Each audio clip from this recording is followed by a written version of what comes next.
If you love your job but you have a toxic workplace and you're wondering what to do, this video is for you. Hi, I'm Bradshaw and I'm a career coach for highly sensitive people. In this channel, we talk about finding a meaningful profession to creating a purposeful life while honoring your gifts of sensitivity. So if this is something you want, subscribe to this channel and hit the notification bell so you'll be notified when I post new videos. Now, let's get started.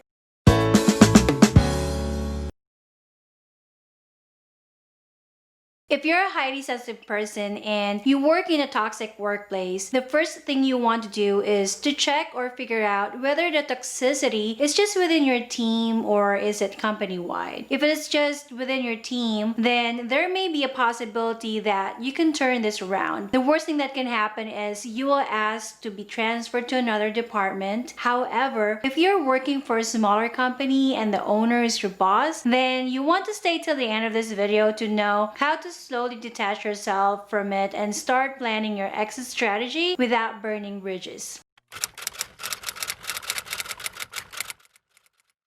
The first thing you have to do when you love your job but you're working in a toxic place is that you want to be the leader that you want to have. You can be a leader at any rank. You don't have to be a manager or a boss. Your manager, your boss may have the authority, but they don't have the leadership. And we follow them because they are in a position of power, but not because they are a leader. By becoming a leader that motivates and sways the direction of the group, you're able to turn the toxic culture around. Just a word of caution for this advice. If you choose to be a leader, this means that it's commitment plus sacrifice. That's why not everyone can be and wants to be a leader. How do you become a leader? Do the smallest things like looking around to see if anyone needs help. If someone's new to the company, ask them to have coffee with you to get to know them, and eventually people will start relying on you and seeing you as their leader. Remember, leadership skills takes time to learn and master. And as a highly sensitive person, you have the ability to sense and feel other people's emotions. And along with this, you can actually feel their pain. You can turn that around and use what you can sense to giving them what they need. An example of this is your micromanager boss actually goes and looks over your shoulder and just wants to know every step of the way what the status of your project is and what's happening. So as a highly sensitive person, I would take that attitude of your micromanager boss and see really deep and see why he might be acting that way. So instead of being really angry and mad at your micromanager boss, why don't you use your gift of empathy and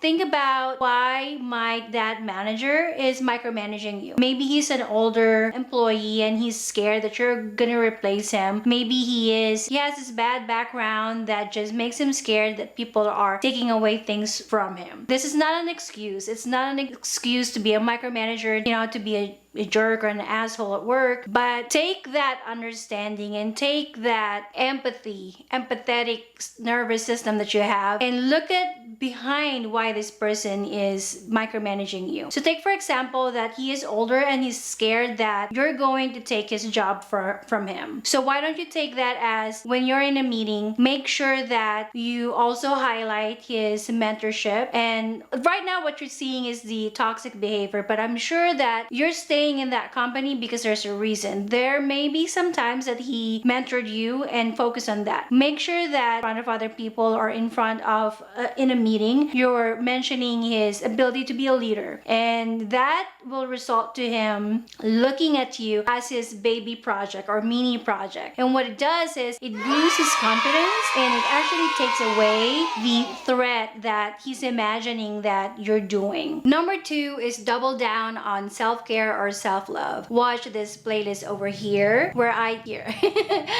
talk about my self-love journey, and this has inspired many people to start their own journey. Oftentimes, us as highly sensitive people, our biggest problem is energy management and emotional management and knowing what's ours and what's not ours. So having a plan and a system how to manage your energy, this will make you stronger to, number 1, stand up for yourself. and make better decisions. And the most important thing of all is when you are strong in yourself, you're not going to be sucked into the office dramas.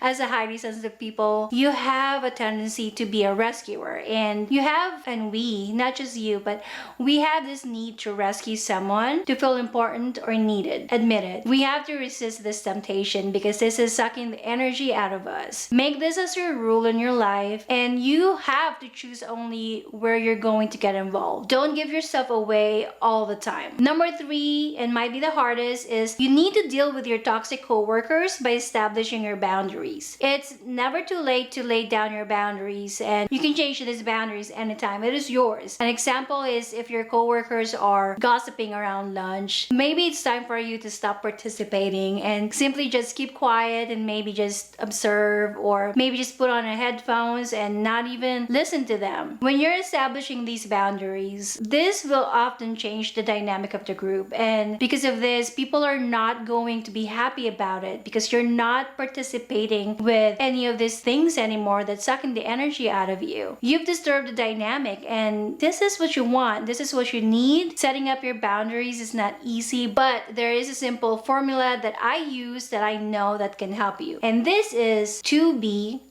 plus priorities minus as is equals boundaries. Meaning what you want, which is a non-toxic environment, plus your priority, and in this case, keeping your job, as is, meaning what the current toxic behavior that you're contributing to the toxic environment, equals boundaries. And the last is, I already mentioned it, look at yourself and see how you're contributing to this toxic environment. I will be blunt here. Maybe you can't help yourself. You want to listen to when they start gossiping and you contribute to it. Maybe it's your way of feeling like you belong. Another thing is maybe you're not standing up to your boss or your coworker when they offend you because you're scared that they won't like you anymore, or they would have another favorite, or they will turn their back on you. Whatever it is, it requires looking within and being willing and brave to change. So all of this is not easy. So you have to really ask yourself, do you want to change what's existing, or do you want to just quit? If quitting is what you want, here's what you can do to plan out your exit strategy. Don't just leave and burn bridges. There is a method to it. But before we dive in, maybe you want someone to look into your situation and give you personalized plan and advice. That's something I love to do. So click the link below to schedule a call with me. Now let's talk about exit strategy. If this is the route you're choosing, there are steps that you need to take. Number 1 is start backing up your files. Start making copies of the documents that will help you with your next career. For example, emails from clients, co-workers that are your boss that is commending your work and giving you praises. You want to start a compliment bank so that you can use these as proof when applying for your next job. Number 2 is create LinkedIn profile. If you haven't done so, and if you don't know about LinkedIn, LinkedIn is basically just a Facebook for professionals, and in there you can create your online profile, which is like your resume. Recruiters can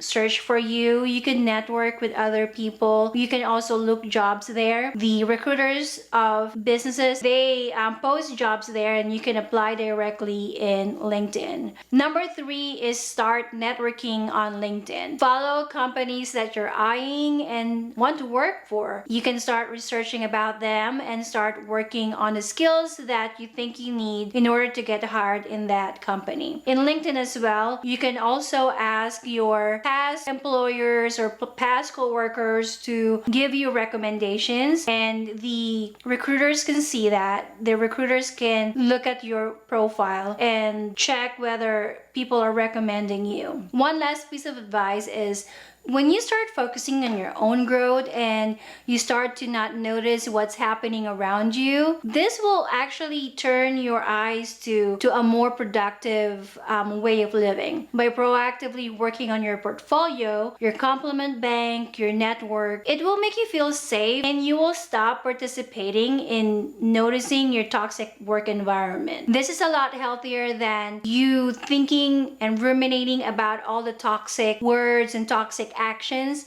of your coworkers, and it will give you more sense of control over your future. In my next video, I will talk about how can you resign from your current toxic job gracefully and without burning bridges. I hope you guys learned something from this video, and if you have any questions, post it in the comment section below, DM me, private message me. I'm excited to hear from you. Let me know how I can help you, and I'm so glad that you're here. Again, this is a safe place for highly sensitive people, so I'll see you again, guys, next time.